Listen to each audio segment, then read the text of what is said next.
Hey Libras, how y'all doing? Welcome. We're going to be taking a look at your second half of August, general reading here. So in your meditation, I was taken to, I saw like a glass of water that was sweating, like a glass of water that had condensation, right? That was cold and was warming up, condensation. And then I saw the image of a detective, like the kind of like a Mr. Magoo crossed with like this cartoon detective, I think was on the cover of the game Clue perhaps, and come forward into the frame and kind of take a magnifying glass. It was kind of campy, take a magnifying glass and look at the glass from every angle, and then kind of looked at me and said, only you know what happens next. Then the detective turned into Hercule Poirot. I think that's how Hercule Poirot, which is a famous detective in the Agatha Christie novels, so in short stories. So let's talk about Hercule Poirot briefly here. Kind of within the same trope of Sherlock Holmes, right? Who I think Arthur Conan Doyle was a contemporary. Actually, no. He was quite a bit before Agatha Christie, but anyway, similar, close enough time frames. Where this detective is this kind of trope of, he's able to see things that other people don't, right? Now Sherlock Holmes, I feel I need to talk about this. Let's just talk like detectives in literature, but Sherlock Holmes is very much about the ability to see things from a more considered vantage point or perspective because he is the king of observation, right? Hercule Poirot is a lot more about very, more often than not, the answer is literally right in front of us. So it's just about like eliminating, well, that's kind of Sherlock too, but it's when you've eliminated, everything that's possible, the only thing that's left over is the impossible. So, but Hercule Poirot was a lot more, I feel like, grounded and able to have functioning human relationships than Sherlock Holmes was. No tea, I love them both, but there is an aspect of that that's coming forward to say, like, there's something about your, not just, it's not your, I don't want to say perspective, I want to say observation, your powers of observation and your ability. It's sort of like there's a mystery to be solved.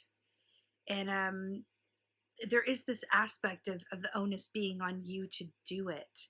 But I feel like there's also an air of fun or adventure around it too, which is why they're coming forward as, the messages as like the famous detectives from literature. So I feel like there's something to that, interestingly enough. So I am very curious. Let's go ahead and see what your cards say. Hey Libras, let's go ahead and see what your animal energy is for the second half.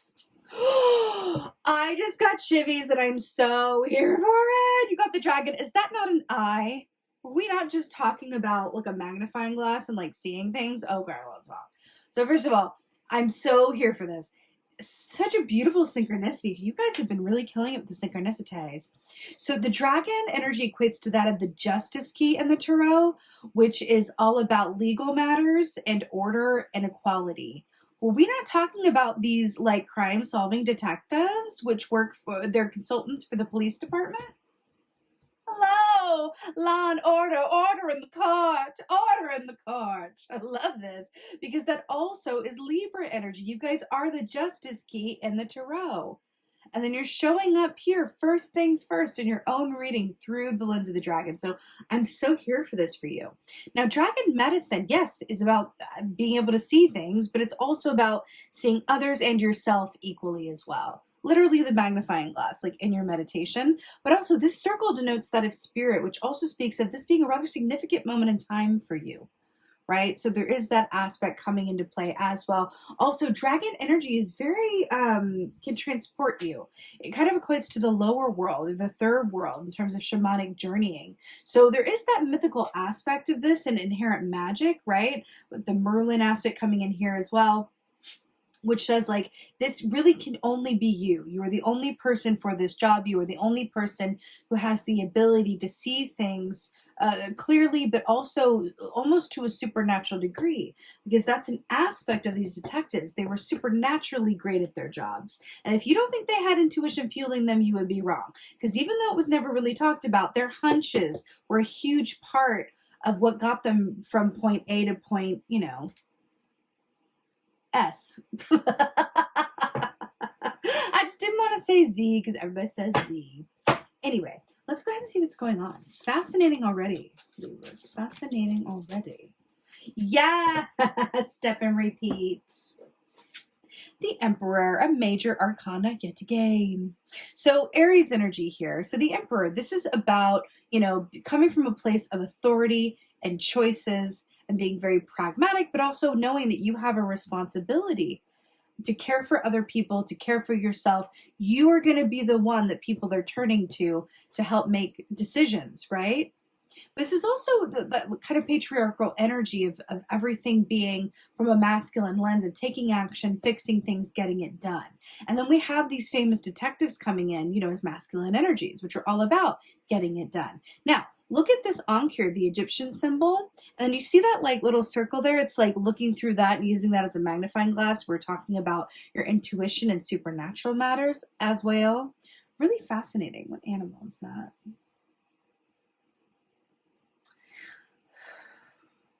I think that's ibis, the Egyptian, is it ibis? It's not ibis. I can't think of the name. What is the Egyptian god that had the head of a dog? That is today's trivia question. Please let me know in the comments below because I'm channeling that for you. There's something about that. But anyway, the Emperor is coming from a place of power and authority, decisions, and it's interesting here because the way that he's looking at the kids and then being responsible, I feel like you're going to have some very significant choices to make that affect more than just you. When it counts, it counts. What else is going on? Wow, my, woo! All right, let's just talk about all these major arcanas coming out to play for you. First of all, we have Temperance energy, Sagittarius energy, which, by the way, look at those 2 feet. It's this other aspect of the scale. I'm really drawn to what these 2 feet are doing, the Emperor as well. When we talk about shuffling our feet or moving back and forth, there's an aspect of weighing our options, which makes me think of what the scale, which also brings me to these 2 cups, one feeding the other and going back and forth and weighing the options. Back to the decision of the Emperor. Back to the scales of the Justice Key with the dragon. Something is afoot. But it's interesting because you know how Sherlock Holmes would say, it doesn't matter how familiar you are with Doyle's canon, if you've seen the series, if you've seen Elementary, I mean, Sherlock Holmes is a figure that we're all pretty familiar with. And what is he known as saying? The game is afoot. And then we have these feet here really drawn to that, and the Emperor feet as well. Hello, the game is afoot, and it feels like it very much is. With Temperance, this speaks of being at a time or point in your experience, again with the major arcana, where you are feeling like you are experiencing beautiful harmony. You have a mind, body, spirit balance. You're feeling aligned. You're feeling confident. You are feeling like you're exactly where you're meant to be. And because of that, you radiate with that sense of alignment, knowing, and confidence. And also, I want to say inner peace. It's that kind of energy that empaths have that makes strangers come up to them out of nowhere and tell them their life story. That's the energy that I feel radiating off you at this time. But there's a unique energy coming in here. Because if you think about it, dragons are very unique, right? Sherlock Holmes, very unique. Hercule Poirot, very unique. Libras, very unique, right? There's something about that. There's something about, remember when in your meditation it was that aspect of like only you knows what happens next? There's something about that where it's only you, where it's up to you, or it can only be you, the only person for the job. There's something about, okay, I do feel like for some of you there's going to be a job offer or something that you're chosen for, or a relationship that happens or deepens, and it really comes down to something that you in particular are good at or perfect for. It's the way that you see things, it's the way that you do things, your work ethic, the people you know, the connections you have, your demeanor. Something makes you perfect for something. I know, it's like, well, thank you for that specificity, but I something makes you perfect for something. Tune in next time. No, but it goes back to that meditation of that magnifying glass and going, only you know what happens next. It's really interesting. Also, the image of that sweating glass, it kind of feels like time is of the essence, or time is at the forefront of this. I feel like there's going to be an opportunity that comes forward to you that's, I don't want to say a limited time offer, but it feels timely. And it's exciting. Like, it's a new challenge. It's a new opportunity. It's a chance for you to really tap into an aspect of yourself that maybe you haven't been able to as much, or that you've been wanting to. But I do feel like it's an uptick. Like, it's a new responsibility you're being given, or a choice that comes, or an opportunity, and it's like, oh, this is exciting. It's going to be challenging, but worth it. Something about that. And it feels like it's aligned with your soul purpose in a way, like it checks that box, which is why we're getting the dragon energy around this. I got to tell you something. When I said what I just said, I was closing my eyes, and I'm always channeling when I read, but that felt like it was directly channeled from, like, I'm telling you, there's something about, you have a direct access to your guides, your intuition. You are going to feel so guided. The synchronicities are going to be popping. It's really, really, really, really, really potent. And then we have the high priestess here, she is intuition. By the way, Black Cat, Egypt, another connection there, which speaks of past lives. This high priestess aspect coming through for you means that you are so connected to your intuition and your knowing, that you are coming from just a deep sense and place of, I know what I know, which is also an aspect of that detective's energy. They knew what they knew as well, right? They're always waiting for everyone else to catch up. Ooh, something in that. I'm getting a call to speak of your social abilities. There's something about the way that you socialize, or your social abilities, that's coming to the forefront. Those of you who feel like you could use some improvement in that area, or aren't the most comfortable with it, you're going to have a lot more opportunity to do that coming up here, whether it's because of work, or a new friend group, or a group that you're joining, or something to do with it, something, an opportunity around that. And then those of you who are already really social, that's going to be coming to the forefront. It could be a reason that you're chosen for something, or that you're recommended, or that someone remembers you, something to do with that. But I'm hearing networking. There's an aspect of your networking that's going to come into play here. And it feels like just right place, right time with this Temperance key. And that high priestess really staying connected in with your subconscious intuition coming forward. That is really fueling your choices and your knowing and your sense of purpose and power. You've got two thrones here. One about making choices, authority, leadership. And then another one that says intuitive knowledge, secrets that only I know, hidden veil of things, and really tapping into the inherent magic. The fact that you have literally all major arcanas in this reading, that just doesn't really happen very much. All major arcanas, this is a very significant moment in time for you. And I feel like we're looking at an aspect of it that's going to go on and on and on, honestly. So let's go ahead and get some advice. The game is afoot. And now her feet are hidden. Interestingly enough, only you know what happens next, right? Interesting. Tell me your secrets and stories in the comments, because I'm curious.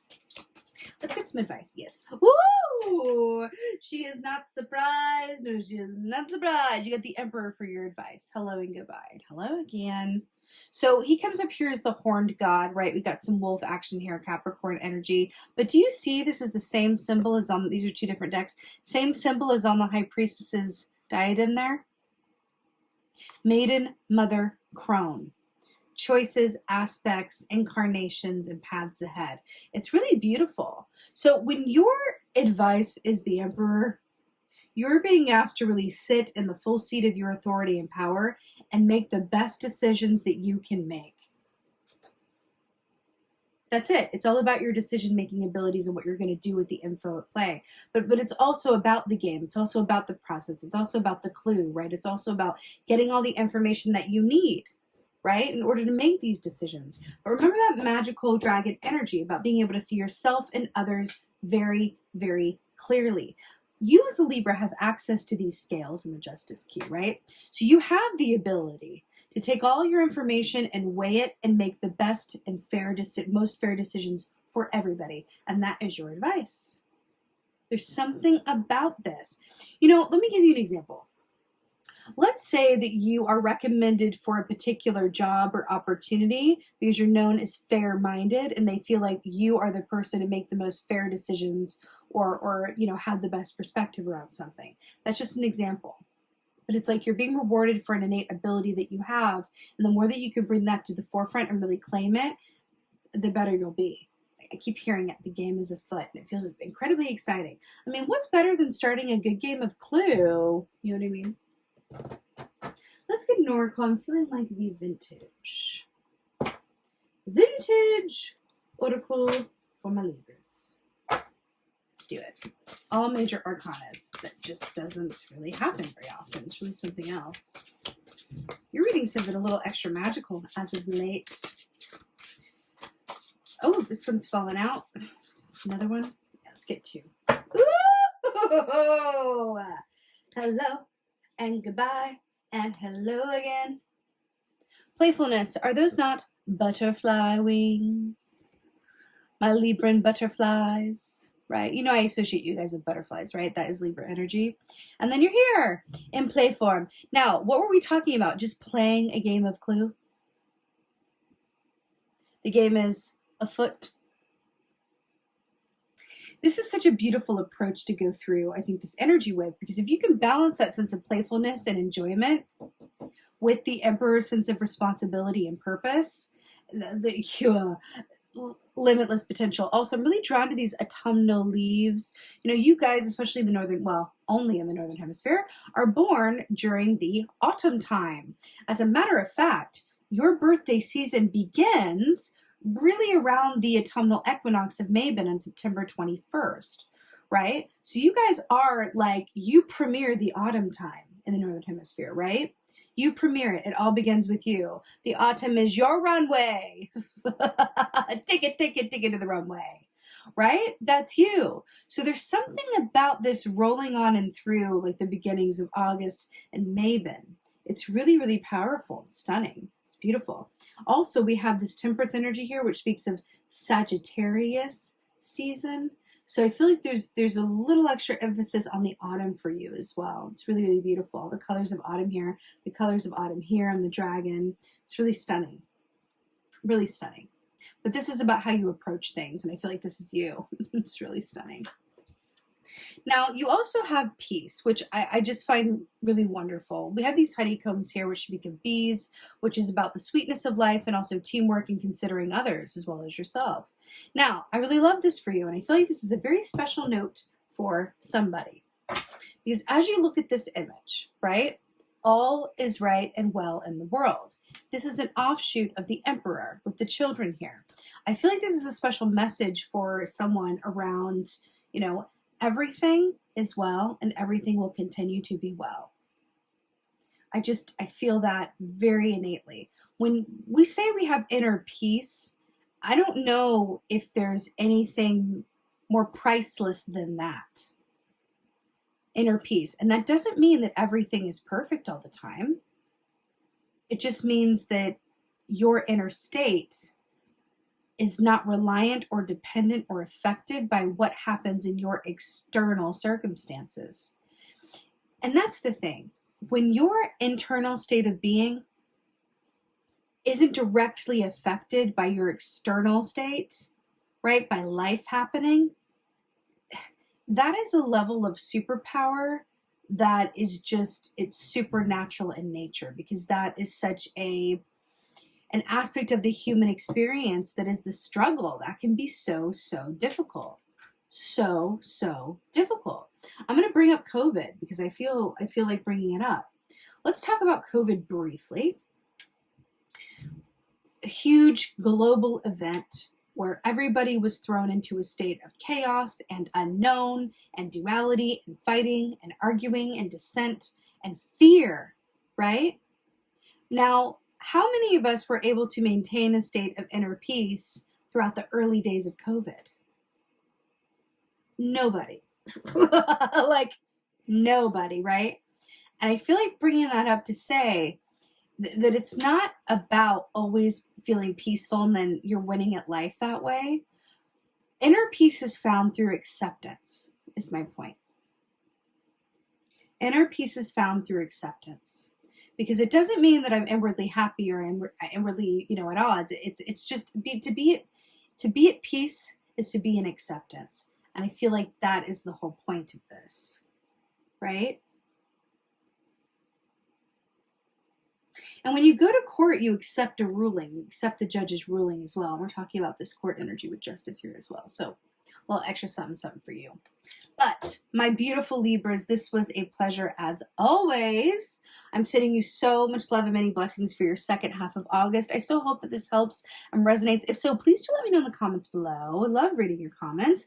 Please like, share, and subscribe. I would so appreciate that. With that being said, just thank you. Thank you so much. Thank you so much for being here. I appreciate every single one of you. And most of all, and as always, just thank you for being you. And be well. Until next time.